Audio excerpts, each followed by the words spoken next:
Today on What Would Michael Do, we're making scones. Scones at home. Doesn't that sound good? They're so delicious. I've made this recipe several times and they come out perfect every time.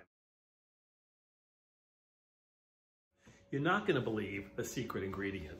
Good old-fashioned Bisquick. Yes, Bisquick scones. You can do them with blueberries, you can do them with any kind of a berry.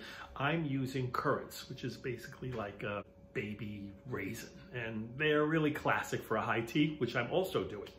In this high tea, everything is bite-sized and small. So the ones I'm making are this size. I made this batch about a week ago. They freeze beautifully. So let's get started making scones. This simple recipe calls for 2½ cups of Bisquick, 1/4 cup of sugar, 1/4 cup of unsalted butter, which I am going to grate, keep it hard and grate it. That's the way you want to mix it in. 2 large eggs, 1/4 cup of milk, and 1/2 cup of, I'm using currants. You can use berries if you like. Frozen blueberries would be great. Preheat your oven to 400 degrees and let's start mixing. When you're baking, it's always a great idea to start mixing your dry ingredients first. I'm going to start by putting a damp paper towel underneath my bowl, which will stabilize it so while I'm mixing it doesn't move all around. So there is my 2½ cups of Bisquick, and I'm adding the 1/4 cup of sugar. And we're going to whisk that up. Next ingredient is the 1/4 cup of unsalted butter. I'm grating mine because it says to make it pea-sized, and this is just the easiest way to do it. Eventually, we're going to get in there with our hands and mix this. Don't want to lose any of your butter, so scrape that grater inside and out. In there. You see how beautifully separated that is? It's perfect for this recipe. Now, the best way to do this is to mix it with your hands. You could do this with a pastry blender. You could do this with a pastry knife. I'm happy with how that looks. You're looking for these tiny little clumps to form. That's butter, basically surrounded by the dry ingredient. Perfect. Your wet ingredients are 2 eggs and 1/4 cup of milk, and we're going to whisk those really well together before adding them to the dry ingredient. Pour the wet ingredients into the dry ingredients and combine them well until just blended. I'm going to use a rubber spatula and basically just fold. This is one of those recipes where you don't want to over mix.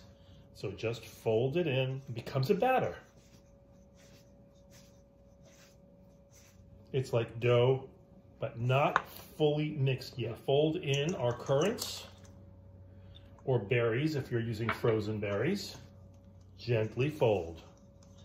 Do not over mix. You can use any kind of hard surface that works for you. I'm using a board. I'm going to flour the board just so that we have a smooth surface to work on. Turn our dough onto the board. And this is where a pastry knife comes in handy. You want to pat this down. You can do this with your fingers, of course, very easily. If it feels sticky, just lift it up and turn the whole thing over. Now you've got flour on both sides. You're going to pat it down to about a 3/4 inch thickness.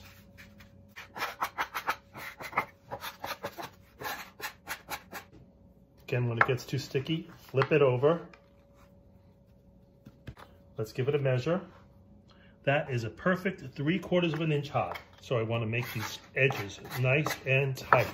I'm going to flip this one more time. Nice.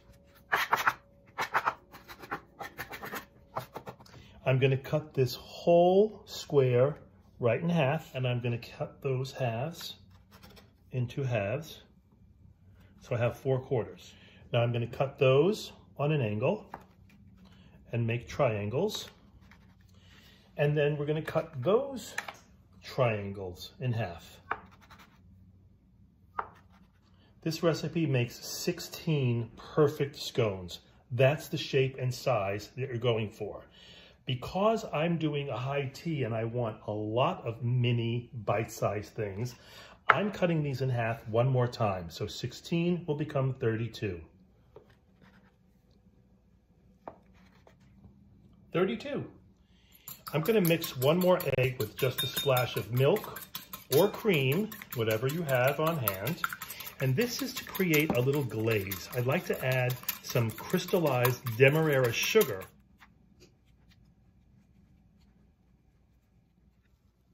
and just a light sprinkling of this sugar on top of these scones, which are washed with the egg wash. We'll have a lovely, crunchy, sweet finish. We're going to pop these into the oven, which is preset at 400 degrees for 10 minutes, and we'll check them then. If the scones were a little larger, meaning if we had cut that square into 16 scones, then 15 minutes in the oven is really what you're looking for. But because I cut those in half and made 32 out of them, 10 minutes usually has been the perfect amount of time. I'm a waste not, want not kind of guy, so I'm taking what's left of that egg wash that was basically just egg and a little milk, and I'm gonna have a quick little scrambled egg. Also, 10 minutes is plenty of time to wash all that up. You're not done. You want the kitchen to be clean when those things come out of the oven. 10 minutes in the oven, and that is exactly what I'm looking for. You see how they're just starting to get golden brown on top.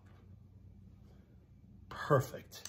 You're going to want to get these on a wired rack right away out of the oven so that the air underneath could help them cool down. And you can tell by just lifting that perfect amount of golden on the bottom tells me that they're done. They're going to be dry enough for a scone, but not dry in the mouth. There's a delicious tenderness to them. I love this recipe. I think you will too. And that is how we make scones. Perfect for a high tea. Also perfect for a little winter weekend morning surprise for the family or for yourself. Thanks for watching. Up next, chicken almond rounds, the perfect little bite-sized sandwich for a high tea.